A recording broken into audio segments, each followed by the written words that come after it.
Hello everyone and welcome back to the channel. So आज हम equilibrium कर रहे हैं एंड ये इक्विलिब्रियम की सीरीज़ जो है अब हम स्टार्ट कर रहे हैं। हमने थर्मोकेमिस्ट्री और थर्मोडायनामिक्स की जो वीडियोस हैं वो अपलोड कर रखे हैं। जिसने नहीं देखा पहले वो जाके चेक कर सकता है, तभी आपको इक्विलिब्रियम आगे समझ आएगा। थर्मोडायनामिक्स हमने लेक्चर वाइज रिकॉर्ड नहीं किया, but at the end will make one shot on that. Alright, so हमने थर्मोडायनामिक्स के इम्पॉर्टेंट क्वेश्चंस की जो है वीडियो रिकॉर्ड कर रखी है, और ऐसे ही आगे भी उस चैप्टर की जो है वीडियोस आती ही रहेंगी। Alright, so let's begin with equilibrium. So that stage of reversible process where the rate of forward reaction become equal to rate of backward reaction. So इसमें क्या होता है, देखो इक्विलिब्रियम में क्या होता है, जितना आपका रेट ऑफ फॉरवर्ड रिएक्शन है उतना ही आपका रेट ऑफ बैकवर्ड रिएक्शन होएगा। मतलब जो काम आप इधर से कर रहे हो वही सेम काम आप इधर से भी करोगे, मतलब इक्वल लेना। इक्विलिब्रियम का मतलब ही क्या है, equal. Alright, so concentration of reactant as well as product attain a constant value at a particular temperature. So देखो क्या होता है, अब ये थोड़ा सा समझने में प्रॉब्लम तो करेगा। जिसने थर्मोडायनामिक्स नहीं देखा पहले वो जाके उसे चेक करेगा, बिकॉज थर्मोकेमिस्ट्री का कॉन्सेप्ट थर्मोडायनामिक्स में, थर्मोडायनामिक्स के एट द एंड में आते आते हम इक्विलिब्रियम स्टार्ट कर देते हैं, और वही इक्विलिब्रियम का एक अलग से चैप्टर बन जाता है।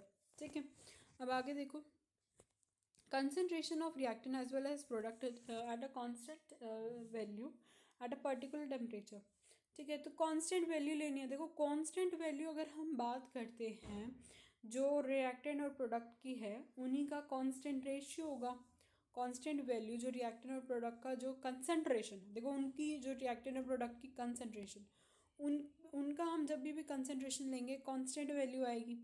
कांस्टेंट वैल्यू में क्या होगा, एक कांस्टेंट रेशियो होगा उनका, और जो उनका कांस्टेंट रेशियो होगा उसे हम बोलेंगे इक्विलिब्रियम कांस्टेंट। क्या बोलेंगे, इक्विलिब्रियम कांस्टेंट। ठीक है, अब अगर हम बात करें, अगर हमें इक्विलिब्रियम को चेंज करना, देखो इक्विलिब्रियम चेंज नहीं हो सकता अनटिल एंड अनलेस टेम्परेचर ना चेंज हो। टेम्परेचर चेंज तो equilibrium change, otherwise equilibrium change नहीं होएगा।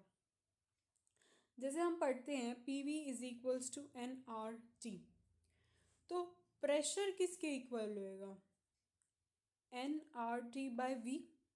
तो वी को हम सिंपल एन के नीचे लिख सकते हैं, N by V R T लिख सकते हैं, that N by V is equals to सी। किसके इक्वल है, सी। अब ये टर्म्स है कंसंट्रेशन की टर्म्स में, मोल्स पर वॉल्यूम। किसकी टर्म्स में, कंसंट्रेशन की टर्म्स में। उसको हम क्या लिख देते हैं, P is equals to C R T. All right, now P here stands for the partial pressure of the reactant or pressure जो है यहाँ पर P, उसका मतलब होता है पार्शियल प्रेशर, या रिएक्टेंट का हो या प्रोडक्ट का। Equilibrium stage can attain from any side of the reaction, means आप कोई सी भी साइड से आप इक्विलिब्रियम को अटेन कर सकते हो, वेदर इधर फ्रॉम रिएक्टेंट और फ्रॉम प्रोडक्ट साइड। ठीक है, अब इक्विलिब्रियम होता डायनेमिक है। डायनेमिक का मतलब होता है कोई चीज़ मूव कर रही है, होती डायनेमिक है, but it appears to be static. Static नहीं होता, स्टैटिक का मतलब होता है एट रेस्ट। ठीक है, और डायनेमिक का मतलब होता है मूव। तो डायनेमिक होता है, स्टैटिक नहीं होता। इसका एक एग्जांपल लेते हैं। जैसे हमारे पास एक रिएक्शन है N2 plus H2 gives NH3। अब यहाँ पे क्या है, इस केस में ये जो आपके पास रिएक्शन है, अब ये रिएक्शन फॉरवर्ड भी जाती है, ये रिएक्शन बैकवर्ड भी जाती है। ठीक है, अब ये है उसकी एक इक्विलिब्रियम स्टेट। क्या है, इक्विलिब्रियम स्टेट। अब अगर हम ये रिएक्शन प्रैक्टिकली करेंगे तो हम इसे क्या करेंगे, क्लोज कंटेनर में करेंगे, because these are gases, so open container में तो कर ही नहीं सकते। अब क्या होगा, हम जब इसमें एक एलिमेंट D2 मॉलिक्यूल D2 का जब भी हम इस रिएक्शन मिक्सचर में ऐड ऑन कर देंगे, इंट्रोड्यूस करवाएंगे, so what will happen after some time reaction mix found to have molecule like this. So क्या होगा, अभी तो आपके साथ ये बन रहा है क्योंकि N2 और H2 हुआ तो नॉर्मल ये बन रहा है, लेकिन जैसे ही आप D2 मॉलिक्यूल इसके अंदर इस रिएक्शन में इंट्रोड्यूस करवाओगे तो ये सारे कंपाउंड्स, ये सारे मॉलिक्यूल्स बनना शुरू हो जाएंगे। ठीक है, ये कब पॉसिबल हो सकता है? ये तभी पॉसिबल हो सकता है अगर रिएक्शन जो है डायनामिक है। अगर रिएक्शन स्टेबल है, it means if it is static, it is not moving, it is at rest only, then the reaction won't be able to continue. तो शायद कोई भी मॉलिक्यूल ना बन पाए। आप एक्स्ट्रा मटेरियल, एक्स्ट्रा कुछ भी ऐड ऑन करो, सो कुछ पॉसिबल नहीं होगा। ये पॉसिबल तभी होगा जब आपकी रिएक्शन कैसी होगी, डायनामिक। ठीक है, अब ये देखो, एक ग्राफ ये रहा, सेकंड ग्राफ आपके पास ये रहा। अब ग्राफ हम समझेंगे इक्विलिब्रियम का क्या होता है। देखो, रेट ऑफ फॉरवर्ड और रेट ऑफ बैकवर्ड में क्या होता है। देखो, ये जो रिएक्शन है वो इसमें जा रही है, ठीक है, वो ये बन आ रही है, और ये रिएक्शन अगर इधर आ रही है तो ये देखो, अगर मैं इधर की कंसंट्रेशन ज़्यादा कर दूँ तो क्या होगा, वो इधर शिफ्ट होएगी। जैसे सपोज हम इसको एक सेपरेट यहाँ पे लिख लेते हैं। देखो, अब आपके पास एक है ये कंटेनर, ठीक है। अब मैंने इसके यहाँ से थोड़ा सा, देखो ऐसे करके हम इसे रिमूव कर देंगे थोड़ा साइड से, ठीक है। अब मैं यहाँ पे क्या करूँ, मैं यहाँ पे वाटर डालूंगी और सपोज ये अभी क्लोज है। वाटर डालने की वजह से क्या होगा, वो यहाँ से तो क्या करेगा, फ्लो आउट कर जाएगा एक साइड से, या मैं यहाँ से पानी डाल रही हूँ तो वो इधर अभी भर रहा है, ठीक है, वो ये भर गया। उसके बाद मैंने क्या किया, यहाँ से उसे ब्रेक कर दिया, तो पानी क्या होगा, यहाँ से फ्लो आउट हो जाएगा। यहाँ से मैं पानी को दे रही हूँ, अगर अंदर जा रहा है पानी तो यहाँ से वो बाहर निकल जाएगा, यही तो होगा। तो अगर सपोज करो यहाँ पर ये एक कंटेनर है, ऐसे ही अगर हम अब दो कंटेनर्स में क्या होगा, सपोज मैं यहाँ से आपका वाटर डाल रही हूँ, अब ये इसमें जब फिल होएगा, अब ये फिल होते होते ये यहाँ तक आ जाएगा, एक बॉर्डर तक। अब वो यहाँ से क्या होएगा, फ्लो आउट होने लगेगा। अब वो इस कंटेनर में पानी कब तक भरेगा, इस कंटेनर में पानी तब तक भरेगा जब तक मैं यहाँ से पानी देती। तो इस कंटेनर में पानी कब तक भर सकता है, जब तक मैं यहाँ से इसे पानी दे रही हूँ, और ये एक इक्विलिब्रियम स्टेज को अटेन कर लेंगे। दैट मीन्स कि इसमें भी सेम है, इसमें भी सेम है, इक्वल वाटर है इनमें, ठीक है। आई होप ये समझ आया होगा इक्विलिब्रियम होता क्या है। जब कोई चीज़ ना बेसिकली एक इक्वल स्टेज में आ जाए, इक्वल बन जाए वो, ठीक है। अब देखो क्या आएगा, जैसे ही रेट ऑफ रिएक्शन और मैं टाइम का अगर ग्राफ लूँ तो क्या होगा, जो रेट ऑफ मेरा जो फॉरवर्ड रिएक्शन होगा वो तो क्या करेगा, रेट ऑफ फॉरवर्ड रिएक्शन, देखो जैसे कि इस रिएक्शन के केस में क्या हो रहा है, यहाँ आपका रिएक्टेंट बढ़ रहा है, और इस साइड देखो, अगर ये मैंने रेट ऑफ फॉरवर्ड रिएक्शन में क्या हो रहा है, ये यहाँ पर जो भी मान लो यहाँ पर था 10, कोई भी 10 यहाँ पे मान लो कोई भी कंसंट्रेशन थी, रेट ऑफ फॉरवर्ड रिएक्शन की वजह से वो मान लो यहाँ पे 5 आ गया, तो यहाँ पे 0 था, 0 से वो 5 बढ़ गया, मीन्स यहाँ पे हमें इंक्रीज देखने को मिल रहा है। ऐसे ही वो करता करता यहाँ पे क्या हो जाएगा आपका, यहाँ पे 10 था, यहाँ पे 0 से 5 हो गया। अब ये 10 जो है वो हट कर क्या हो जाएगा 5, क्योंकि आपका 5 हाफ इधर चला गया। अब बचा हुआ 5 वो भी धीरे धीरे करके इधर चला जाएगा। अब यहाँ पर कितनी कंसंट्रेशन होगी, इस साइड कितनी कंसंट्रेशन होगी चिल्ड्रन, यहाँ पर 10 कंसंट्रेशन होगी, हो गई। अब ये था रेट ऑफ फॉरवर्ड रिएक्शन। अब रेट ऑफ बैकवर्ड रिएक्शन में अगेन सेम होएगा, ये जो 10 होएगा वो उठ के फिर इधर आ जाएगा, चाहे वो धीरे धीरे आए, चाहे वो 1 2 3 4 ऐसे करके आए, चाहे वो 5 के बाद सीधा 10 पे आ जाए, चाहे वो ऐसे, मतलब जैसे भी हो कंसंट्रेशन आपकी क्या हो जाएगी, डिवाइड होके आ जाएगी, एक स्टेज अटेन कर लेगा, that is known as equilibrium stage. Equilibrium stage तो आएगा ना, जैसे 10 अगर कंसंट्रेशन है तो 5 इसके पास होगी और 5 इसके पास होगी, ठीक है, that is the equilibrium concentration, that is equilibrium constant और their ratio constant. Ratio constant किसका होएगा, रिएक्टेंट और प्रोडक्ट का। बिल्कुल स्टार्टिंग में यही लाइन एक्सप्लेन की गई थी, ठीक है, ये दोनों डेफिनेशन है इसकी। अब देखो रेट ऑफ फॉरवर्ड रिएक्शन अब क्या आएगा, बहुत बड़ा हुआ था, अब बढ़ते बढ़ते से वो क्या आएगा, कम होएगा, कम होने के बाद एक इक्विलिब्रियम स्टेज आ जाएगी। बैकवर्ड रिएक्शन कम था, कम से ज़्यादा होएगा, ज़्यादा होते होते वो भी एक इक्विलिब्रियम कांस्टेंट को अटेन कर लेगा। दोनों ही क्या हो जाएंगे, तो दोनों एक जगह पे जाके क्या हो जाएंगे, मीट अप हो जाएंगे। और ये जो मीट अप हो जाएंगे वो बोलेंगे हम उसको इक्विलिब्रियम। जो कांस्टेंट है ये है आपका रेट ऑफ फॉरवर्ड रिएक्शन का ग्राफ और ये है रेट ऑफ बैकवर्ड रिएक्शन का ग्राफ, ठीक है। तो ये रेट ऑफ रिएक्शन के अकॉर्डिंग बता रहे हैं, जैसे टाइम के अकॉर्डिंग क्या होता है। तो रेट ऑफ फॉरवर्ड ये रहा, रेट ऑफ बैकवर्ड नीचे वाला। अब देखते हैं कंसंट्रेशन और टाइम के बेसिस पे। देखो कंसंट्रेशन में जो आपका इसको देखो, इस एक्स और वाई को देखना हो, तभी कंसंट्रेशन और टाइम का समझ आएगा। देखो वाई इक्विलिब्रियम स्टेज ये वाला है, ठीक है।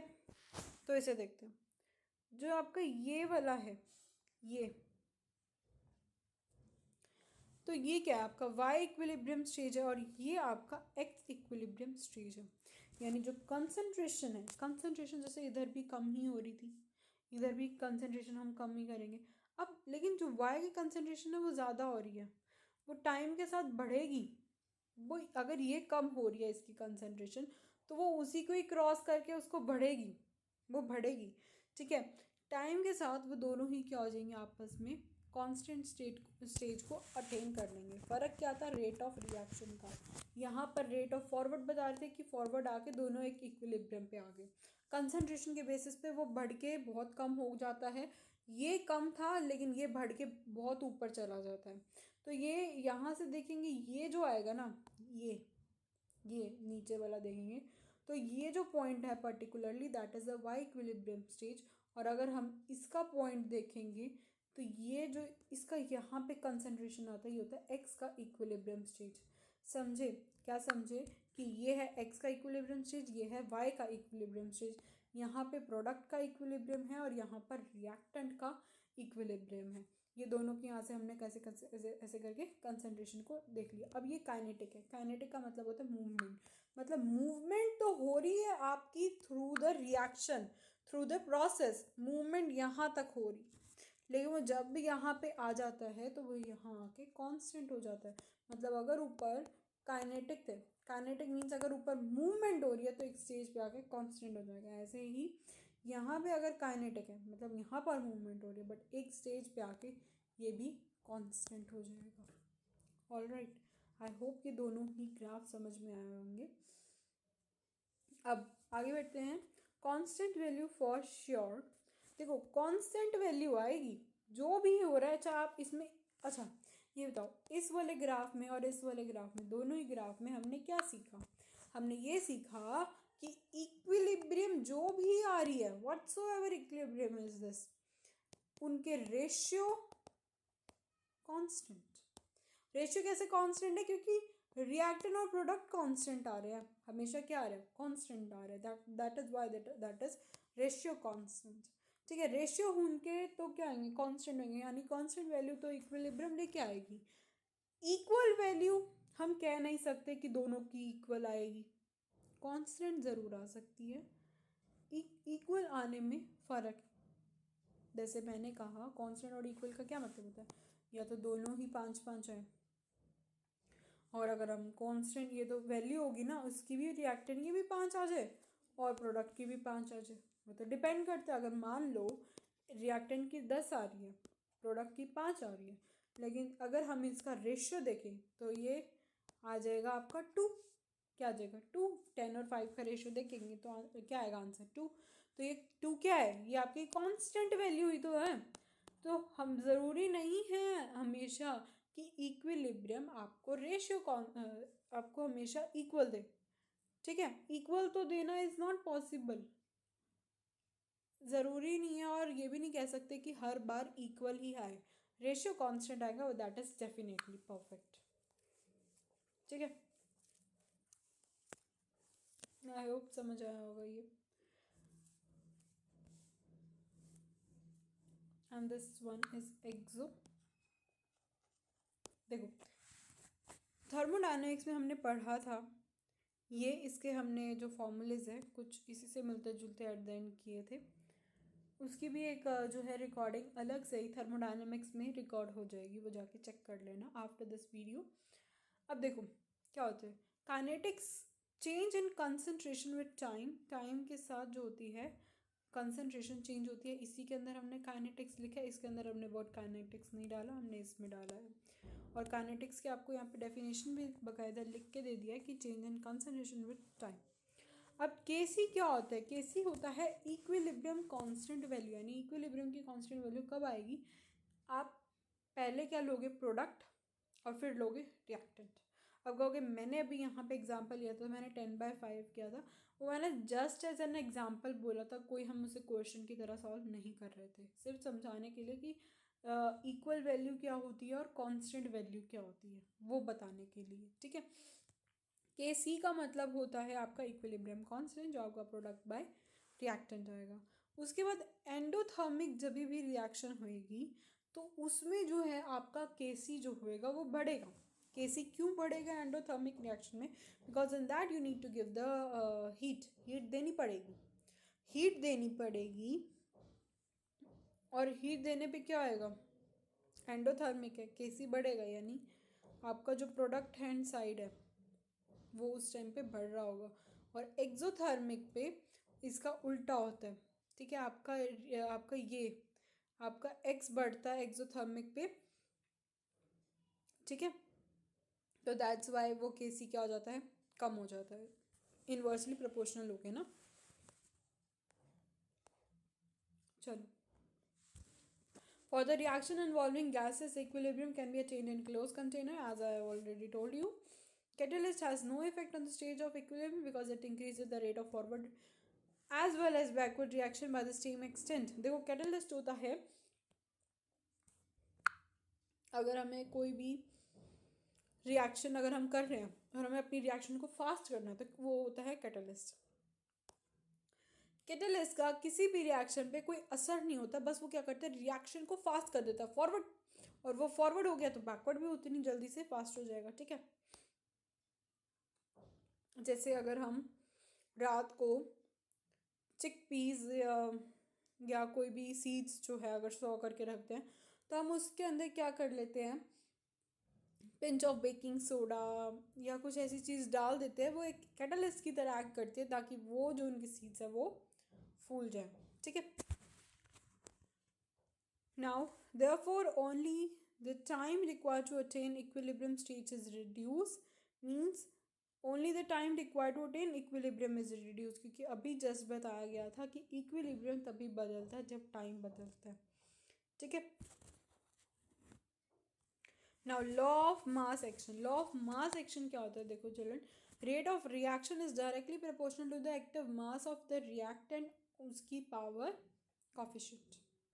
एक्टिव मास ऑफ रिएक्टेंट का क्या मतलब होता है कि रिएक्शन का वो हिस्सा, that part of reaction which actively participates in reaction, जो बहुत एक्टिवली enthusiastically जो पार्टिसिपेट करते हैं रिएक्शंस में, that is active mass of reactant, active part of reactant. Rate of reaction means how fast reaction will happen, how fast reaction will occur, all right।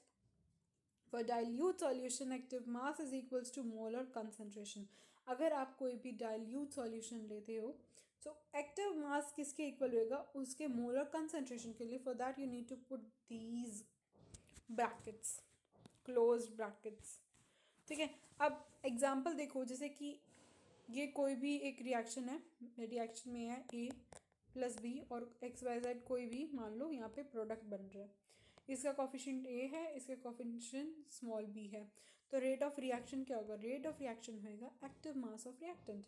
Active mass of reactant है यहाँ पर आपका ए लिख दिया, B लिख दिया, उनका product लेना है और उसी के पावर में क्या चढ़ाना है आपको, उनके कोफिशिएंट, ए का पावर ए और बी का पावर स्मॉल बी, ठीक है, इसके अकॉर्डिंग हमने लिखा। चलो आगे बढ़ते हैं। अब अगर हम ये यहाँ पर डायरेक्टली प्रोपोर्शनल का साइन हटाएंगे तो ऑलवेज वी नो कि अगर डायरेक्टली प्रोपोर्शनल का साइन हटता है तो के कांस्टेंट या कोई भी वैल्यू जो कांस्टेंट की है वो आती है। तो rate of reaction is equals to K, बाकी एज इट इज। तो here K means rate constant. और अगर हम इसे डायमेंशंस एंड यूनिट्स के अकॉर्डिंग देखें, जो हमारा फिजिक्स का टॉपिक था उसके अकॉर्डिंग देखें, तो के कांस्टेंट है, यानी अगर हम इससे बात कर रहे हैं 1 मोलर कंसंट्रेशन की, 1 मोलर कंसंट्रेशन में आपका ए बी दोनों के इक्वल होएगा 1। अगर आपने यहाँ पे के की वैल्यू 1 पुट करी, इट मीन्स वो भी 1 है और ये भी 1 है। ये हमने डायमेंशंस एंड यूनिट्स में पढ़ा था। अब वैल्यू ऑफ के किसके इक्वल होएगा? रेट ऑफ रिएक्शन के, यानी जो भी आपका रेट ऑफ रिएक्शन होगा वो के की वैल्यू पे डिपेंड करेगा। रेट कांस्टेंट मतलब के रेट ऑफ रिएक्शन के इक्वल होएगा when concentration of each reactant taken as 1 molar at a particular temperature. देखो हमेशा आप इक्विलिब्रियम लेते हो, एक पर्टिकुलर टेम्परेचर पे लिखते हो। बार बार क्यों टेम्परेचर हो रहा है? क्योंकि इक्विलिब्रियम टेम्परेचर से कह सकते हैं दैट अगर टेम्परेचर बदला तो उसे बदलना ही पड़ता है। On changing the concentration of reactant, rate of reaction will change, but the value of rate constant remains same at a particular temperature. Means if you change the concentration of reactant, you will change the concentration of reactant, rate of reaction will change, but the value of rate constant remains same at a particular temperature. This, what does this mean? This means कि रे अगर आपने क्या change कर लिया, if you change reactant, reactant means you are changing this one. If you are changing, this is your reactant, and if you are changing this, it will affect on this, but it won't affect on this k. It won't affect on rate constant. Why so? This is constant, that means the value will remain constant throughout the reaction. If you will change the reactant, it won't affect on the rate of reaction, only your rate of it won't affect on your rate constant, it will affect on your rate of reactions. That means देखो, अगर आप reactant को change करते हो, आपने reactant को change किया, आपने ए बी की वैल्यू को चेंज किया, तो आपका rate of reaction simple change हो जाएगा। ठीक है, क्योंकि देखो क्या होता है, अगर मैंने बोला यहाँ पे P V is equals to N R T बोला मैंने, प्रेशर टेम्परेचर पे यहाँ पे क्या होता है, डायरेक्टली प्रोपोर्शनल होता है एंड ऑल दैट। मैं इस पे भी होता है, आर पे भी, तो आर तो आपका वैसे ही कांस्टेंट होता है। ठीक है, सो ये क्या होता है ना, अगर देखो हम अगर कोई भी चीज़ ऐसे लिखते हैं, देखो आई विल एक्सप्लेन यू कि होता क्या है। ये जो होता है ना, वो इसके क्या होते हैं, डायरेक्टली प्रोपोर्शनल होते हैं, इन सभी के डायरेक्टली प्रोपोर्शनल होता है। अगर के बढ़ा मान लो तो रेट ऑफ रिएक्शन भी बढ़े। ठीक है, ए भी बढ़ाओगे तो ये भी बढ़ेगा, कम करोगे तो ये भी कम होंगे। ठीक है, तो ये डायरेक्टली प्रोपोर्शनल का यही मतलब होता है। ऑल राइट, तो अब यहाँ पर क्या बोला जा रहा है, यहाँ पे यही बोला जा रहा है कि रेट ऑफ रिएक्शन को बढ़ाने के लिए आपने मान लो रिएक्टेंट को चेंज किया तो आपका रेट ऑफ रिएक्शन बढ़ जाएगा, या चेंज में आप बढ़ाओ या कम करो व्हाटसोएवर। ठीक है, लेकिन के की वैल्यू पे तो कोई डिपेंड नहीं करेगा ना, क्योंकि के क्या है, के कांस्टेंट है, और कांस्टेंट पे क्यों किसी की वैल्यू डिपेंड करेगी। ठीक है, ठीक है, इतनी बात समझ में आ रही है, that what it is written exactly. ठीक है, let's move further. Rate constant function of only temperature बता दिया। जो रेट कांस्टेंट है वो क्या है, फंक्शन है किसका, टेम्परेचर का ही, only and only. Rate constant होता है के, वैल्यू ऑफ के का मतलब होता है इक्विलिब्रियम कांस्टेंट। बड़ा जो के होएगा, देखो बिग वन के, वो होएगा आपका इक्विलिब्रियम कांस्टेंट, जिसे आप वाई बाय एक्स कर रहे थे, दोनों को इक्विलिब्रियम पे ले रहे थे, वो आपका होएगा इक्विलिब्रियम कांस्टेंट। लेकिन जो स्मॉल के होगा वो आपका रेट कांस्टेंट होगा। ठीक है, इट विल ऑलवेज इंक्रीज और with temperature whether reaction is exothermic और एंडोथर्मिक। देखो के की जो वैल्यू है वो इंक्रीज होएगी टेम्परेचर के साथ, चाहे वो एक्सोथर्मिक हो चाहे वो एंडोथर्मिक हो। ठीक है, तो बदलेगी किसके साथ, टेम्परेचर के साथ बदलेगी ना, अदरवाइज तो वो कांस्टेंट वैल्यू तो रिमेन है। Okay, so this was all about your lecture 1। Let's meet in lecture 2. Till then, please like and subscribe to the channel. I have never spoken in these days to like and subscribe, but you should always subscribe and like to my channel, because I'm making these videos with lots of efforts. So kindly for that, please do like and subscribe to my channel. Till then, take care and bye bye.